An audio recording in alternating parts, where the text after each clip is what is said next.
শোনাবো আপনাদেরকে নবীর সাহাবাদের শপিং কি ছিল, কি শপিং বাজার ছিল তাদের। হযরত আমিরুল মুমিনিন খলিফাতুল মুসলিমিন, অর্ধ পৃথিবীর খলিফা হযরত ওমর, তিনার বিবি বলছেন, স্বামী আমাদের ঈদে নতুন কাপড় না হলেও চলবে, কিন্তু বাচ্চাটা ছেলে মানুষ, বাচ্চা মানুষ, তার জন্য কিছু পোশাক নতুন হলে ভালো হয়।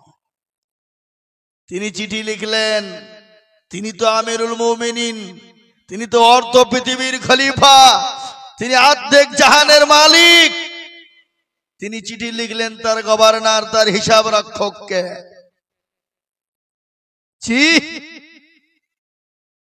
চিঠিতে লিখলেন, বলে গো আমার সাহাবা, নবীর সাহাবা, আমাকে কি 1 মাসের জন্য অগ্রিম কোনো বেতন দেওয়া যাবে?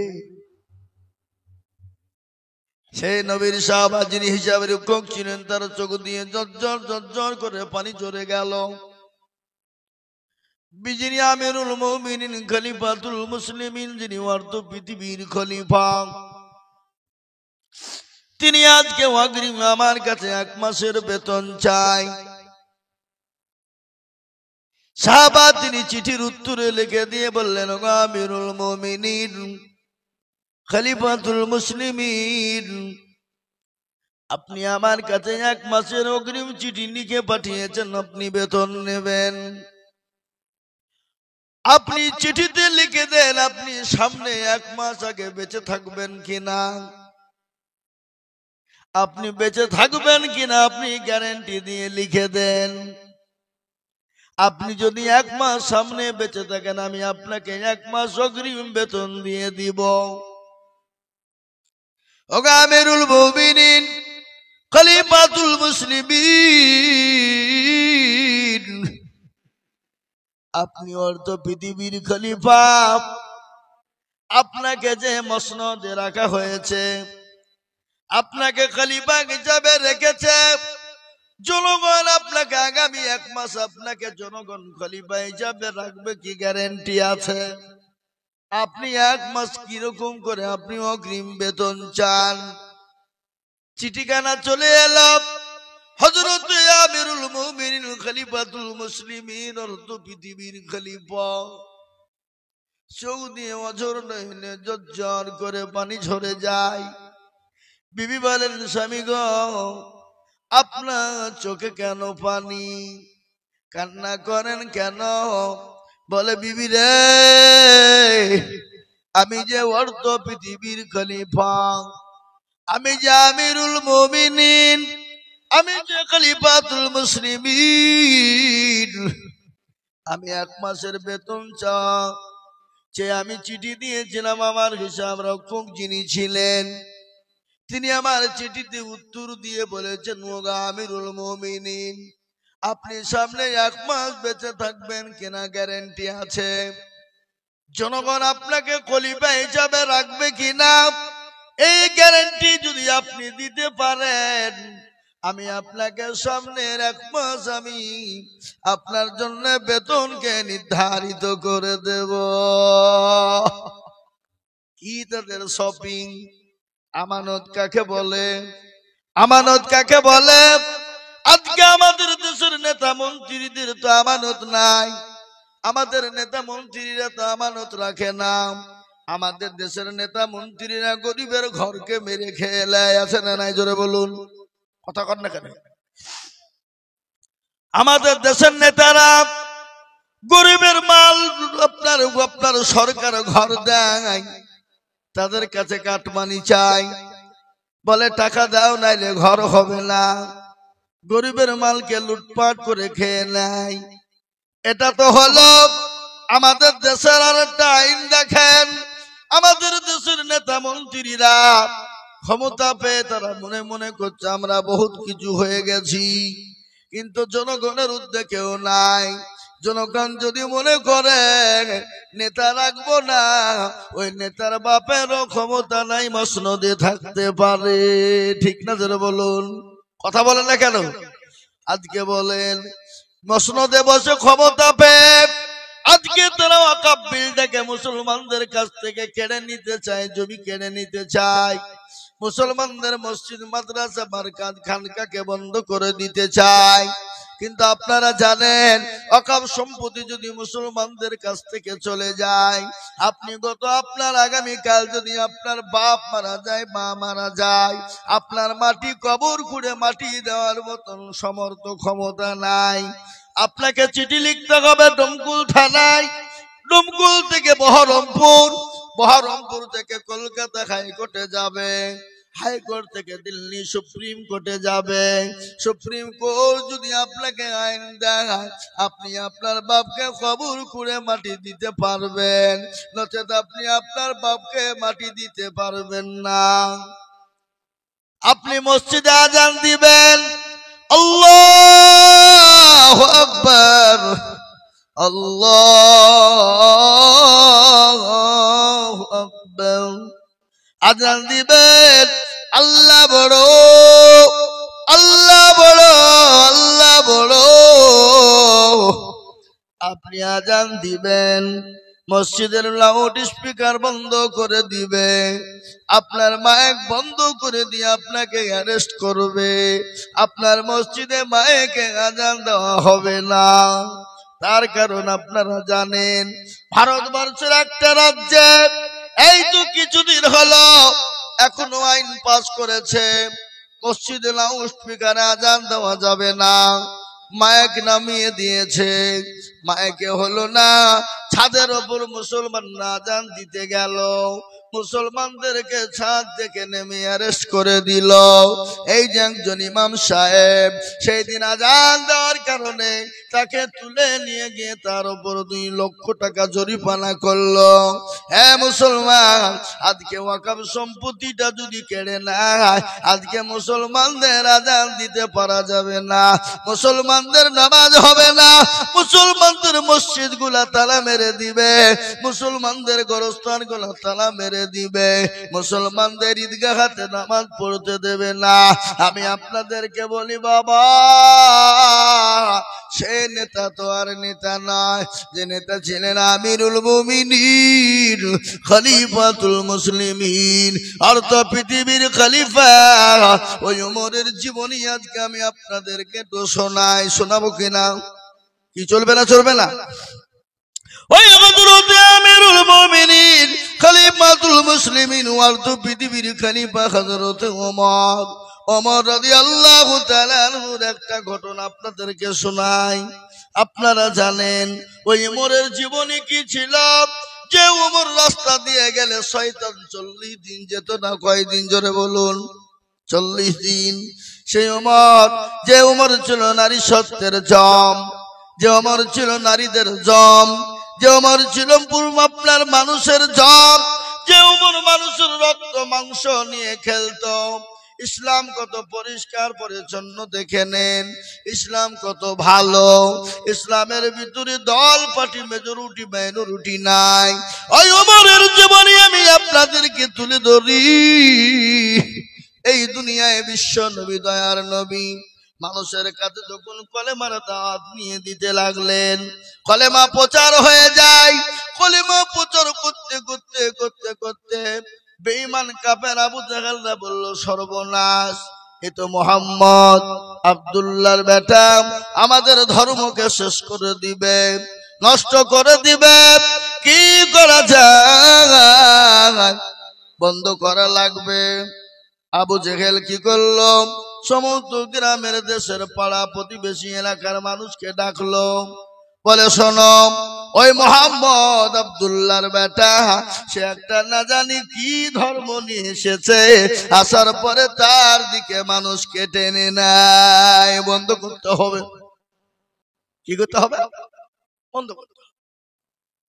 বন্ধ করার জন্য বিভিন্ন রকম কায়দা কৌশল করে ঢোল পিটে মানুষদেরকে ডাকা হলো, ওমরকে ডাকা হলো, এবং আবু জাহেল ঘোষণা দিয়ে বলল, শোনো, ওই মোহাম্মদ ওই মোহাম্মদ আব্দুল্লাহর বেটা, গে তাকে তোমরা যারা মেরে দিতে পারবে, যাকে হত্যা করতে পারবে, মক্কার জমিনে তাকে রাজকীয় ছেড়ে দেওয়া হবে।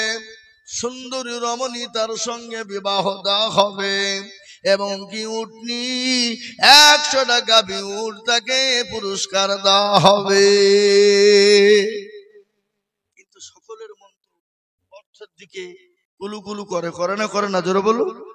সবাই মনে মনে করছে হায় রে, আমি যদি মোহাম্মদকে মেরে দিতে পারতাম তাহলে 100টা উটনি পেতাম, মক্কার জমিনে আমি সব থেকে বড় ধনট্ট ব্যক্তি হয়ে যেতাম, মক্কার সব থেকে সুন্দরী রমণীর সঙ্গে বিবাহ হতো, আর কি রাজত্ব পেয়ে যেতাম, আমি বড় ভাগ্যবান হয়ে যেতাম।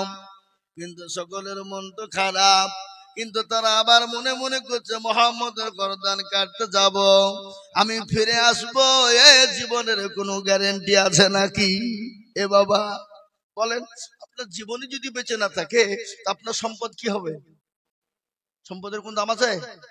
আপনি কোটি কোটি টাকার মালিক, কোটিপতি, আপনি গাড়ি বাড়ি সম্পদের অভাব নাই, কিন্তু আপনি নিজেই বেঁচে নাই, ও সম্পদের আপনার কোনো মূল্য নাই, আছে নাকি গো? কথা কন না কেন? সম্পদের কোনো মূল্য নাই। হযরত ওমর ওই মজলিসের মধ্যে খাড়া হয়ে গিয়ে বলল, আবু জেহেল আমাদের নেতা, আপনি যদি আমাকে হুকুম দেন, আপনি 100টা উট এবং আমাকে উটনি দিবেন এবং সুন্দরী রমণীর সঙ্গে বিবাহ দিবেন এবং রাজত্ব তুলে দিবেন তো? বলে হ্যাঁ, ওয়াদা করলাম দিব, কিন্তু মুহাম্মদের গর্দানটা তোমাকে এনে দিতে হবে।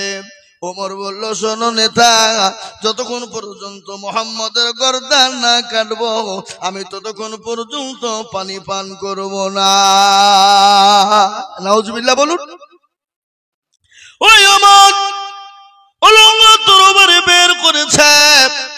আবু জেহেল বলল, আজকে মুহাম্মদ থাকবে না, ইসলাম মিটে যাবে।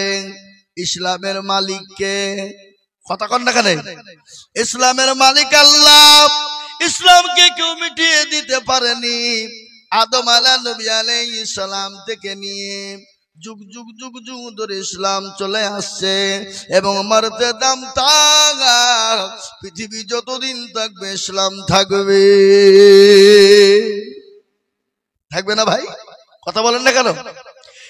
মুসলমান দরদি ভালো করে শুনবেন, হযরত ওমর সে তো কোনো তো নবী আপনার সাহাবা হয় নাই, অলঙ্গা তরবারি নিয়ে বেরিয়ে গেলেন, বিশ্ব নবীর গর্দানটা কেটে দিবে, নবীকে শেষ করে দিবে।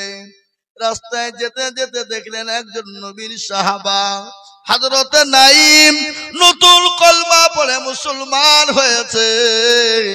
ইমানের কত ভোল্টেজ! ইমান কাকে বলে? ইমানের ভোল্টেজ কত? আর আমরা মুসলমানদের ইমানের ভোল্টেজ কত? এখনি যদি আমাদেরকে বলে তোমাকে এত টাকা দিব, কলমা ছেড়ে দাও, আমরা সঙ্গে সঙ্গে টাকার লোভে কলমা ছেড়ে দিব। এরকম মুসলমান আছে না নাই? কথা কন না কেন?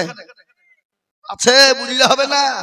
হ্যাঁ ও মুসলমান, আল্লাহওয়ালা দিনওয়ালা ভালো করে শুনবেন। হযরত নাঈম ওমরকে ডেকে বলে, ওমর তুমি অলঙ্গা তরবারি নিয়ে কোথায় যাও? কোন জায়গায় যাবা? বলে আমি যেখানে মনে সেখানে যাই, তুই যা। বলে না, একটু বলো। বলে ওই মুহাম্মদ আব্দুল্লাহর বেটা, সে নাকি একটা নতুন ধর্ম এনেছে, আমাদের বাপ দাদার ধর্মকে নষ্ট করে দেয়, আজকে তার গর্দানটাকে উড়িয়ে দিব, আজকে তাকে শেষ করে দেব। নাই বলে ওমর গো, তোমার মতো বেহায়া নির্লজ্জ জমিনের উপরে আসমানের নিচে নাই। ওমর বলল, কি বললি? বলে হ্যাঁ, তিনি তো ভালো মানুষ, তিনি তো নবী, তিনি তো কোনো মানুষের ক্ষতি করে না, কেন তুমি তার গর্দান কাটবে? বলো কি অন্যায় তিনি করেছে বলো। এ মুসলমান দরদি শোনেন, হযরত ওমর বলে, ও নাঈম তুই কি কলমা পড়ে মুসলমান হয়েছিস? বলে হ্যাঁ। বলে আগে তোর গর্দানটাকে উড়াবো, তারপরে আল্লাহ, তারপরে আব্দুল্লাহর বেটা মুহাম্মদের গর্দানকে উড়িয়ে দিব। নাইম বলে ওমর গো, আমাকে মারা, আমার নবীকে মারার আগে আমার সঙ্গে আগে তুমি লড়াই করো। আমি মুসলমান, আল্লাহ আমার বাজুতে শক্তি কম দেয়নি, এটাকে কি বলে? বাজু বলে না, আপনারা জানেন তো। আল্লাহ আমার হাতেও বড় শক্তি দিয়েছে। ওমর গো, আমি তোমাকে ছেড়ে দিব না। জোরে বলুন সুবহানাল্লাহ। নতুন ইমানদার, কলমা পড়ে মুসলমান সবে মাত্র হয়েছে। নবীর প্রেমিক কাকে বলে? নবীর ভালোবাসা কাকে বলে? আল্লাহর কোরআন বলেছে, কুল ইন কুনতুম তুহিব্বুনাল্লাহ ফাত্তাবিউনি ইউহিব্বুকুমুল্লাহ ওয়া ইয়াগফির লাকুম যুনুবাকুম ওয়াল্লাহু গফুরুর রহিম। কুল কুল, হে নবী আপনি তাদেরকে বলুন, তাদেরকে জানিয়ে দিন, আপনি তাদেরকে শুনিয়ে দিন, তারা জানে আপনাকে ভালোবাসে, মহাব্বত করে, তারা জানে আপনাকে স্মরণ করে। নবী গো, তারা যদি আপনাকে মহাব্বত মানুষ স্মরণ করতে পারে, আমি আল্লাহকে তারা পেয়ে গেল। আর আমি আল্লাহকে যদি তারা পেয়ে যায়, আমি তাদের জন্য জান্নাতটাকে ওয়াজিব করে দিব। সুবহানাল্লাহ বলুন। নাইমের সঙ্গে লড়াই শুরু হয়ে গেল। নাইম ডাক দিয়ে বলে, ওমর ভালো করে শোনো, কান করে শোনো, তোমাকে আল্লাহ শক্তি দিয়েছেন, আল্লাহ আমাকে শক্তি দিয়েছেন, তাই বলে আমাকে তুমি মেরে চলে যাওয়া হবে না। কিন্তু ওমর শোনো, আমাকে মারার আগে, নবী মুহাম্মদ সাল্লাল্লাহু আলাইহি ওয়াসাল্লামকে মারার আগে তুমি তোমার বাড়ির খবর নিয়েছো, তোমার হাড়ির খবর নিয়েছো। বলে হাড়ির খবর মানে কি হয়েছে বাড়িতে? বলে তুমি কি জানো না, তোমার ভগ্নিপতি শাহিদ, তোমার বোন ফাতেমা, তারা কলমা পড়ে মুসলমান হয়ে গেছে। সুবহানাল্লাহ বলুন। বলো কি? বলে হ্যাঁ। মিথ্যা কথা বলে নবীর সাহাবা কখনো মিথ্যা কথা বলে না। খোঁজটা তুমি নিয়ে দেখো। হযরত ওমর তিনি বাড়িতে গেলেন, বাড়ির কাছে গুনগুন গুনগুন শব্দ দরজার কাছ থেকে শোনা যায়।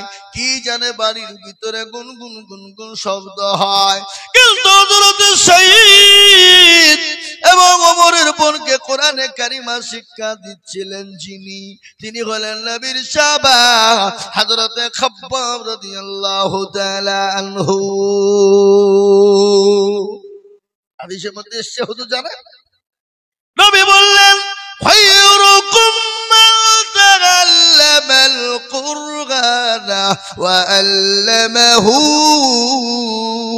যারা কোরআন শিখে অপরকে শিক্ষা দেয়, পৃথিবীর জমিনে তারা সব থেকে উত্তম ব্যক্তি, তারা সব থেকে দামি ব্যক্তি। ও মুসলমান, হযরত ওমরের গর্জন পেয়ে গেল, খাব্বাব ঘরের ভিতরে ঢুকে গেল। হযরত ওমরের ভগ্নিপতি, ভগ্নিপতি না কি বলেন, দোলা ভাই, হ্যাঁ, এ মুসলমান ও দরদি, দরজার কাছে যখন গেল, দরজা লাথি মেরেছে, দরজা খুলে গেল। শহীদের কলার কাটা চেপে ধরেছে, বলে শহীদ গো, তোমরা নাকি আমাদের জানের দুশমন, আমাদের বাপ দাদার ধর্ম নষ্ট করে দেয়। ও মুহাম্মদ, তার ধর্মকে তোমরা পালন করেছো, কেন পালন করলে? কেন কলমা পড়ে মুসলমান হলে? মুছো। বলে কখনোই মুছবো না। বেদম পেটুরি শুরু হয়ে গেল, একের পর এক মার শুরু হয়ে গেল। বিবি আর সহ্য করতে পারে না, স্বামীর গায়ে মার পড়বে, বিবি দাঁড়িয়ে থাকতে পারে না। পারে গো, জোরে বলুন, পারে? পারবে না। দৌড়তে দৌড়তে বিবি স্বামীর গায়ের ওপর পড়ে গেল, বিবির উপরে মার শুরু হয়ে গেল। হযরত ওমরের বোন চুলকানা, ওমরের বোনের চুলকানা ওমর ধরে গালের ওপর দুটো থাপ্পড় দিল, মুখ পেটে রক্ত ঝরঝর করে ঝরে যায়। ওমর ডাক দিয়ে ওমরের বোন বলে, ভাই তুমি যদি আমাকে মেরে মেরে মেরে মেরে শেষ করে দাও, এ কলমা পড়ে যে মজা পেয়েছি পৃথিবীর জমিনে এত শান্তি আর কিছুতে পাই নাই। সুবহানাল্লাহ বলুন, জোরে জোরে সুবহানাল্লাহ বলুন। কলমার মধ্যে কত মহব্বত আমি আপনাদেরকে শোনাই। একজন নবীর সাহাবা হযরত সালমান ফারিস, কি নাম জোরে বলুন? হযরত সালমান ফারিস, তিনি নবীর একজন সাহাবা। তিনি তো দুনিয়ার জমিনে সাহাবাদের ভিতরে বেশি দিন বেঁচে ছিলেন। তিনি 250 বছর দুনিয়ার জমিনে বেঁচে ছিলেন। 80 বছর তিনি মূর্তি পূজা করেছেন। ক বছর? কথা বলেন না কেন? 80 বছর। 80 বছর তিনি মূর্তি পূজা করলেন। সে ধর্ম কিন্তু তাকে ভালো লাগে না, ধর্ম ভালো লাগে না, মন চাই না। তিনি চলে গেলেন খ্রিস্টান ধর্মে। খ্রিস্টান ধর্ম তিনি পালন করলেন 50 বছর। তাহলে 80 আর 50 কত হয়? 130। আপনারা রাগ করছেন নাকি? আপনাদেরকে জিজ্ঞাসা করছি বুঝলে, রাগ নাই তো? মনে মনে করছেন যে এত মৌলবি বক্তব্য করলো, কেউ কিছু বললো না রে, কোন মৌলবিকে তুলি নিয়ে এলি রে, আমাদেরকে বিরক্ত করছে। এ বাবা, কিছু বলতে গেলে তো কিছু শুনতে হবে, হবেন না কিনা জোরে বলুন? কিছু বলতে গেলে শুনতে হবে কিনা? কোন ছেলে যদি কোনো মেয়েকে বলে আমি কি ভালোবাসি গো তোমাকে, তোমার নাকি জান দিয়ে দিব, মেয়েটাকে ছেলেটা বলল, মেয়েটা চুপ করে থাকলো, ভালোবাসা হবে নাকি? মেয়েটা তো বলবে আমিও তোমাকে ভালোবাসি, তবে তো প্রেম জমবে নাকি? এ বাবা, আমি এক পর থেকে বলবার আপনারা চুপ করে শুনবেন, কোনো কাজ হবে? আপনারা একটু হা করবেন। এখন গভীর রজনী, এ রাত্রিতে আল্লাহ দরবারে দোয়া কবুল হবে ইনশাআল্লাহ। বলুন কবুল হবে। হযরত সালমান ফারিস তিনি 120 বছর তিনি অন্য ধর্ম পালন করলেন, ভালো লাগে না। তিনি বললেন আমাকে সন্তান করতে হবে। সব থেকে ভালো ধর্ম কোনটা? যে ধর্মটা পালন করলে শান্তি পাওয়া যাবে, যে জিনিসটা পড়লে শান্তি পাওয়া যাবে।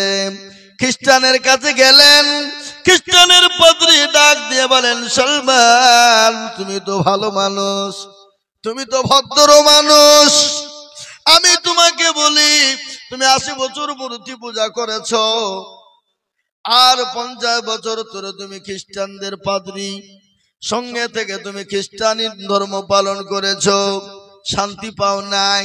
বলে না। তাহলে আমি তোমাকে একটা কথা বলে শোনো, কিন্তু কোনোদিন কাউকে তুমি বলবা না। যদি কাউকে তুমি বলে দাও আমাকে হত্যা করে ফেলবে, মেরে দিবে।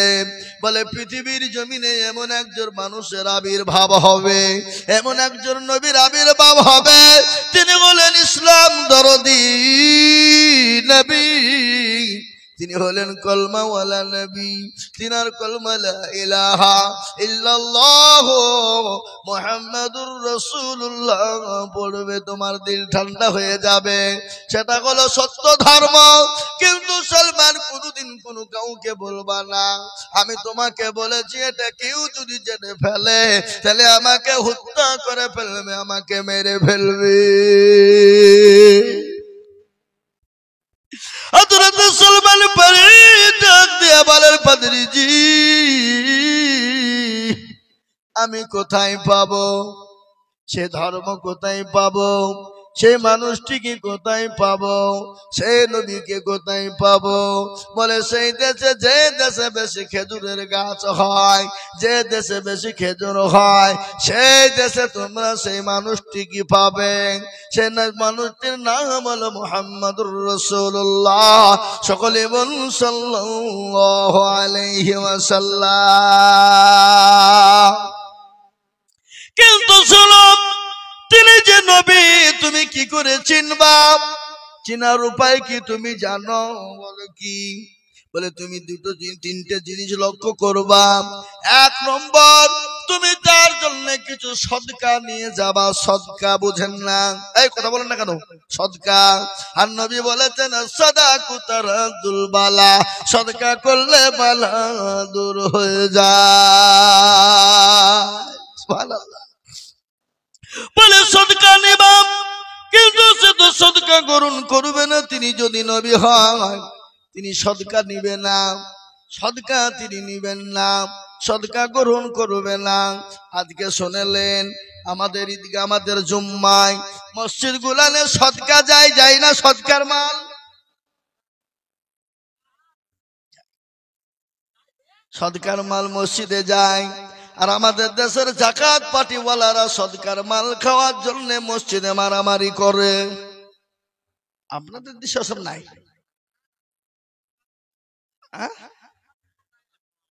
বড় লোকরা বেশি খায়। তোরা কিসের বড় লোক? তো ভিখারির থেকে বড় বড় ভিখারি। এ বাবা, আবার কথা বুঝতে পারলেন না? সদকার মাল খাবে কারা? ফকির মিসকিন যারা, দরিদ্র গরিব যারা, বাচ্চা ছেলে মেয়েরা এবং মুসাফির হবে যারা, তারা ওই সদকার মাল খেতে পাবে। কিন্তু আপনি বড় লোক, পয়সাওয়ালা, গাড়িওয়ালা হলে আপনি কখনোই সদকার মাল খেতে পাবেন না। আর সদকার মাল খেলে দিল মুর্দা হয়ে যাবে। তার জন্য আমাদের দেশের বড় বড় লোকেরা, ধনী ব্যক্তিরা মসজিদ সদকার মাল খাওয়ার জন্য তাদের আজকে দিল মুর্দা হয়ে গেছে। এর জন্য আল্লাহর কত তাদের করণে কহরে ঢোকে না।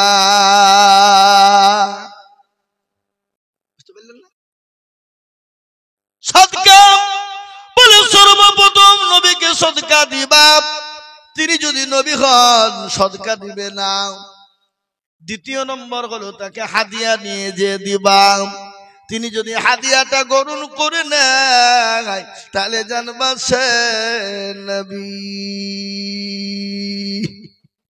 2 নম্বর। 3 নম্বর হলো বিশ্ব নবী বগলের নিচে দেখবে একটা মোহরের নবুয়াত আছে কিনা। দেখবা একটা মোহরের নবুয়াত আছে। ওই মোহরের নবুয়াতটা কোনো নবীর ছিল না, যেটা হলো আল্লাহ নবী শেষ জামানার নবীকে দেওয়া হয়েছিল। ওই মোহরের নবুয়াতটা কি? যেটাকে বলা হয় আজকে আমাদের দেশে সিসি ক্যামেরা। কি ক্যামেরা? আপনাদের গ্রামে না এসব নাকি? আছে সিসি ক্যামেরা, যেটাকে বেআইন ক্যামেরা বলা হয়। কি ক্যামেরা? জোরে বলুন। যেটাকে বেআইন ক্যামেরা বলা হয়। ওই সিসি ক্যামেরা আবির্ভাব কোথা থেকে হলো? আল্লাহ নবীর বগলের নিচে ছিল সিসি ক্যামেরা, যেটাকে বলা হয় মোহরে নবুয়াত। যেটাকে বলা হয় মোহরে নবুয়াত। ওই মোহরে নবুয়াতের দ্বারা আল্লাহর নবীর সামনে পিছনে ডানে বায়ে তিনি সব কিছু দেখতে পেতেন। আল্লাহু আকবার বলে না গো? কোন দেশের লোকেরা গো? ওটাকে বলা হয় সিসি ক্যামেরা, যেটাকে বলা হয় বেআইন ক্যামেরা, যেটাকে বলা হয় ও মুসলমান মোহরে নবুয়াত। ওই মোহরে নবুয়াত থেকে আজকে সিসি ক্যামেরার আবির্ভাব হয়েছে। কত মতলা আজকে সিসি ক্যামেরা কোথা থেকে হলো? ওখান থেকে আবির্ভাব। আজকে বিজ্ঞানীরা প্রমাণ করেছে বিশ্ব নবীর থিওরি, বিশ্ব নবীর থিওরি, বিশ্ব নবী যেটা করে গেছেন, যেটা বলে গেছেন, সেটা আজকে আপনার কথাতে কথাতে পক্ষান্তর আজকে প্রমাণ হয়ে যাচ্ছে। সুবহানাল্লাহ বলুন। এ মুসলমান, সুবহানাল্লাহ বললে মুখটা ব্যথা হয়, কিন্তু শুনেলেন সুবহানাল্লাহি ওয়া বিহামদিহি সুবহানাল্লাহিল আযীম। বুখারী শরীফের শেষ হাদিস। আল্লাহর নবী বললেন পৃথিবীর জমিনে এমন একটা বাক্য আছে জবানে হালকা কিন্তু তার ওজন বড় ভারী। যে ভাষাটা হলো সুবহানাল্লাহি ওয়া বিহামদিহি সুবহানাল্লাহিল আযীম। আযীম মানে বড়, আযীম মানে বড়।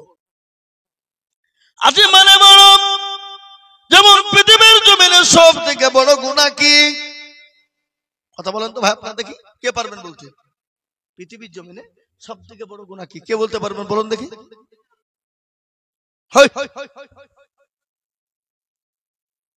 সব থেকে বড় গুনাহ হলো শিরক। কিসের? শিরকের গুনাহ।